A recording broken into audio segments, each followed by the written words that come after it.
السلام علیکم دوستو، آپ سب لوگوں کو کرنٹ افیئرس چینل میں خوش آمدید۔ آج کی اس ویڈیو میں ہم ڈسکس کریں گے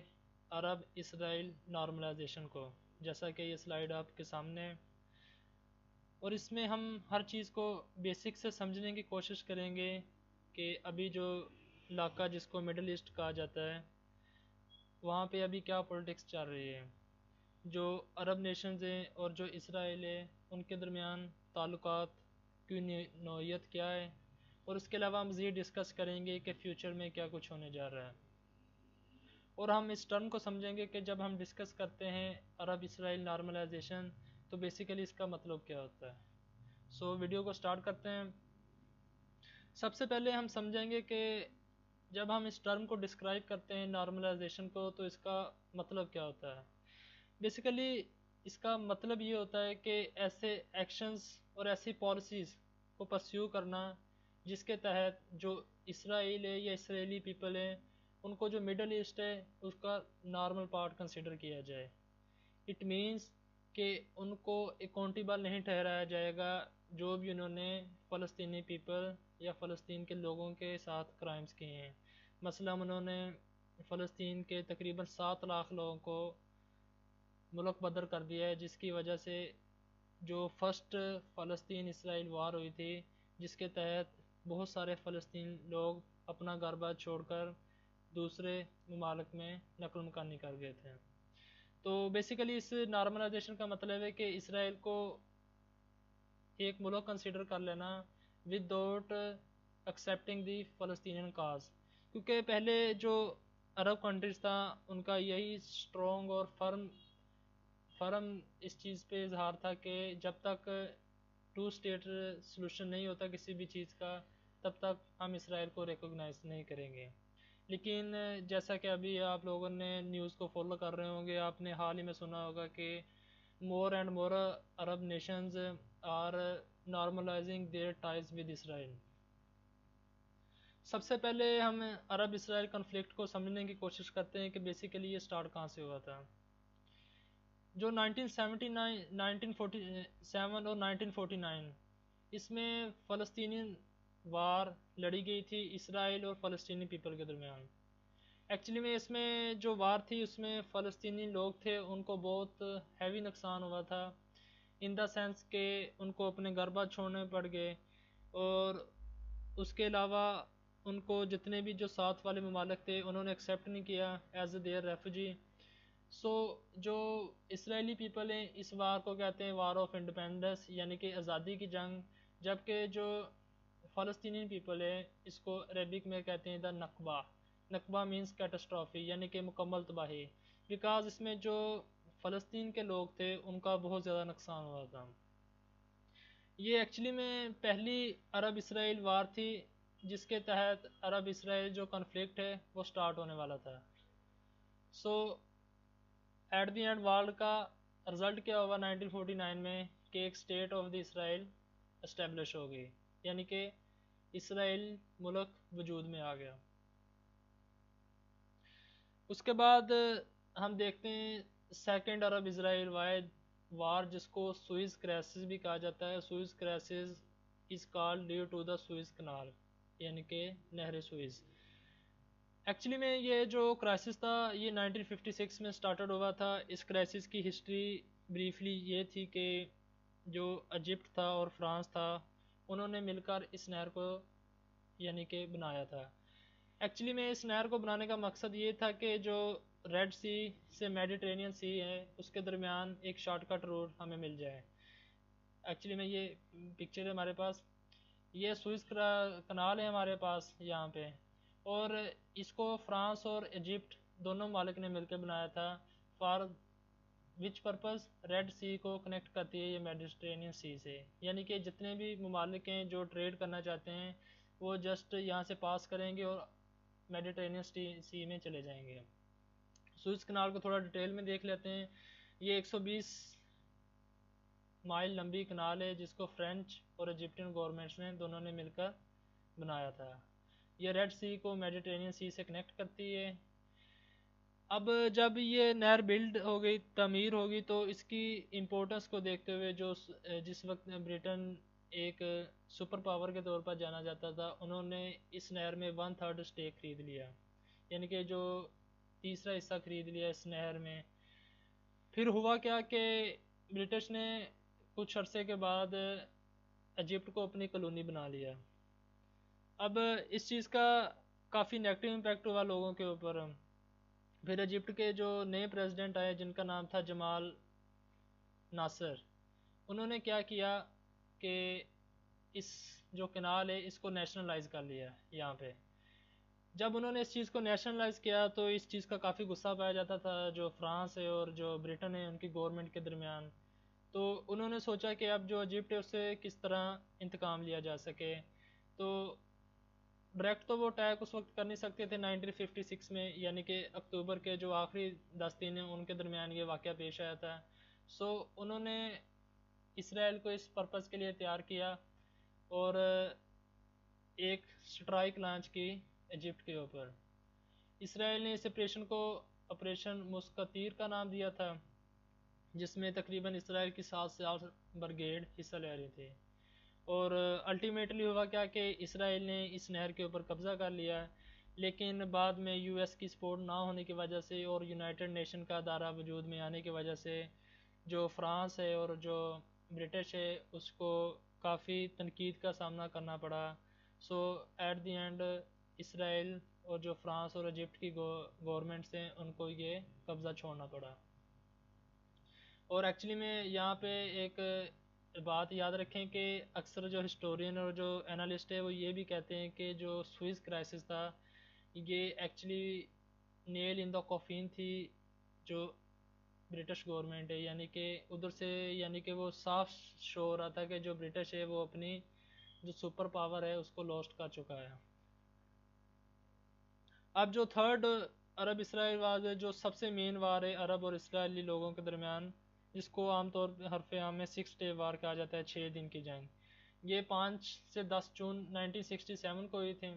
اس میں ایک طرف تھے ایجپٹ، دوسری طرف تھے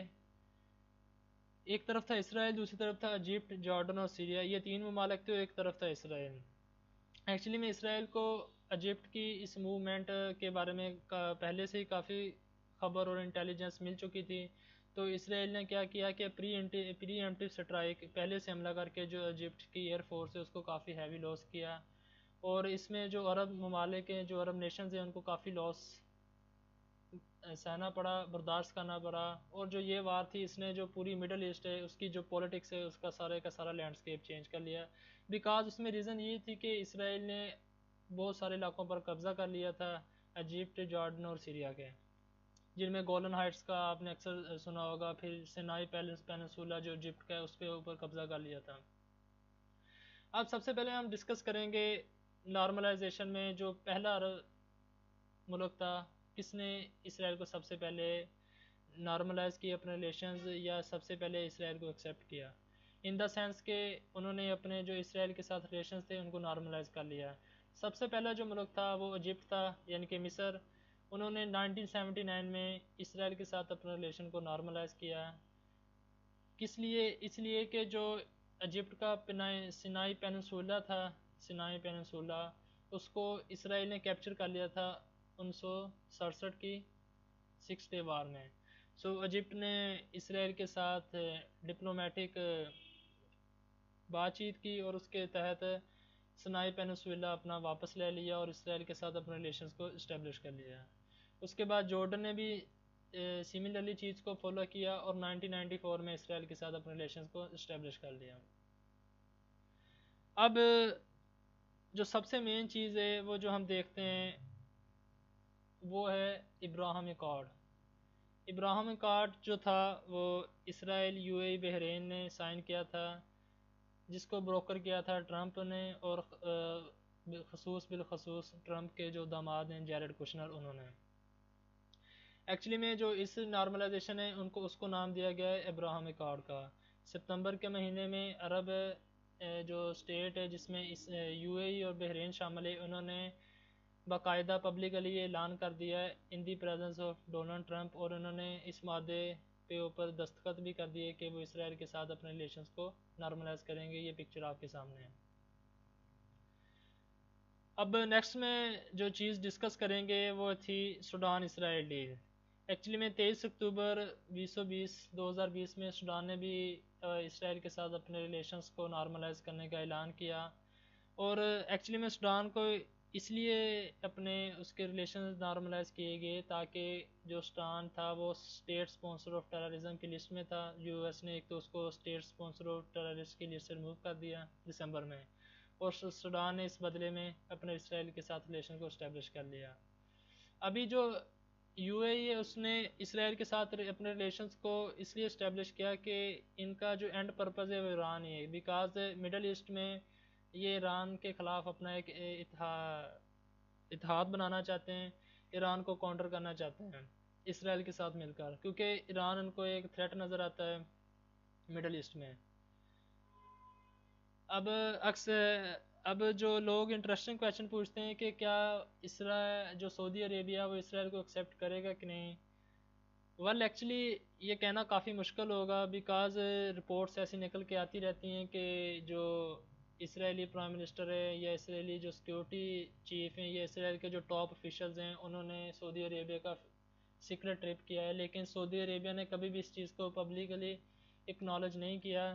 بیکاز آف دا ریزن سعودی عربیہ جانتا ہے کہ اس سے کافی پبلک بیک لیش آئے گا, اور جو مسلم ورلڈ ہے جو سعودی عربیہ کی طرف دیکھتی ہے اس سے کافی نیگیٹو امپیکٹ بڑھے گا سعودی عربیہ کے اوپر. سعودی عربیہ کبھی بھی اس چیز کو پبلکلی اکنالج نہیں کرے گا کہ اسرائیل کی طرف سے ان کا کوئی بھی ٹاپ آفیشلز ہے اس نے ہماری طرف یا ہمارے سعودی عربیہ میں ٹرپ کیا ہے, سیکرٹ ٹرپ کیا ہے. ابھی حال ہی میں ایک خبر اور نکل کے آئی تھی کہ جو موراکو ہے وہ بھی اسرائیل کے ساتھ اپنے ریلیشنز کو اسٹیبلش کرے گا. اس میں جو سب سے مین چیز دیکھنے والی ہے وہ یو اے ای کے کہ اس نے سب سے پہلے اسرائیل کے ساتھ ریلیشن اس لیے اسٹیبلش کیا کہ وہ یو ایس سے F-35 جو فائٹر جیٹس ہیں وہ خریدنا چاہتا ہے, کیونکہ ایکچولی ابھی مڈل ایسٹ میں جو F-35 پلینز ہیں وہ صرف اور صرف اسرائیل کے پاس ہیں, اور یو اے ای جو ہے یہ پلینز ہے یہ امریکہ سے خریدنا چاہتا ہے. پہلے یو اے ای کو اس چیز کی اپوزیشن تھی فرام اسرائیل کہ اسرائیل اس چیز کی راہ میں رکاوٹ تھا, لیکن ابھی اسرائیل نے بھی اس معاملے میں کوئی رکاوٹ شو نہیں کی. اس وجہ سے یعنی کہ ابھی پوری جو مڈل ایسٹ ہے اس کا نقشہ چینج ہونے جا رہا ہے. At the end purpose of U A E and most of the Arab nation is to counter the Iran, because Donald Trump نے اپنے جو ان کی مدت ہے اس کے درمیان اسرائیل کو بہت زیادہ فائدہ پہنچایا.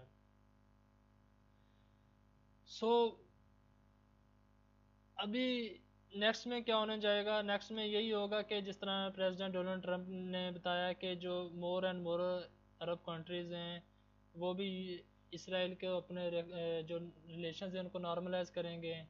یعنی کہ اسرائیل جو عرب ورلڈ ہے وہ نارملائزیشن کا جو پروسیس سٹارٹ ہو چکا ہے جس کو ڈیل آف دی سینچری بھی کہا جاتا ہے. جو ڈیل آف دی سینچری میں یہ ہے کہ جو $50 بلین کے قریب جو فلسطین میں انویسٹمنٹ کریں گے, اس کے تحت جو فلسطین ہے اس کو جو نیا اسرائیل اور جو امریکہ نے ایک نیا پلان یا میپ پرپوز کیا اس کو ایکسیپٹ کرنا ہوگا. اب ہوگا یہ کہ جو پروسیس ایک سٹارٹ ہو چکا ہے یہ ریورٹ بیک تو ہو نہیں سکتا, تو جو جتنے بھی عرب کنٹریز اور جو جتنے بھی دوسرے سٹیٹس ہیں وہ اسرائیل کے ساتھ اپنے ریلیشنز کو نارملائز کریں گے. ابھی ہم اس چیز کو دیکھتے ہیں کہ پاکستان کے پوائنٹ آف ویو سے کہ پاکستان کہاں پہ سٹینڈ کرتا ہے. ایکچولی میں عمران خان سے جب انٹرویو میں ایک کویشچن پوچھا گیا تھا کہ کیا وہ اسرائیل کو ایکسیپٹ کرے گا کہ نہیں, یا پاکستان کے اوپر اس معاملے میں کوئی پریشر ہے کہ نہیں, تو جو پاکستان کے پرائم منسٹر تھے انہوں نے اس چیز کا برملا اظہار کیا تھا کہ ہمارے اوپر پریشر ہے اسرائیل کو ایکسیپٹ کرنے کا. تو اس میں کویشچن یہ ہو سکتا ہے کہ پریشر کس ملک کی طرف سے ہے. پریشر ہو سکتا ہے کہ جو یورپین ملک ہیں خاص طور پر جن کے ساتھ ہمارا ٹریڈ سرپلس ہے وہ کہتے ہوں گے کہ آپ بھی اسرائیل کو ریکگنائز کریں, بیکاز جتنے بھی مسلم کنٹریز ہیں وہ اس چیز کو ریکگنائز کر رہے ہیں, اور اس کے علاوہ جتنے بھی عرب اسٹیٹس ہیں وہ بھی کہہ سکتی ہیں پاکستان کو کہ آپ بھی اسرائیل کو ریکگنائز کریں, جیسے کہ یو اے ای اور بحرین اور باقی جو دیگر ممالک ہیں وہ اسرائیل کو ریکگنائز کر رہے ہیں. پاکستان نے پھر اس کے رپلائی میں کہا کہ جو پاکستان کے جو فارن منسٹر تھے شاہ محمود قریشی، انہوں نے اس یو اے ای کا وزٹ کیا اور وہاں پہ یہ کیٹاگوریکلی اس چیز کو مینشن کیا ہے کہ پاکستان تب تک اسرائیل کو ریکوگنائز نہیں کرے گا جب تک فلسطین کا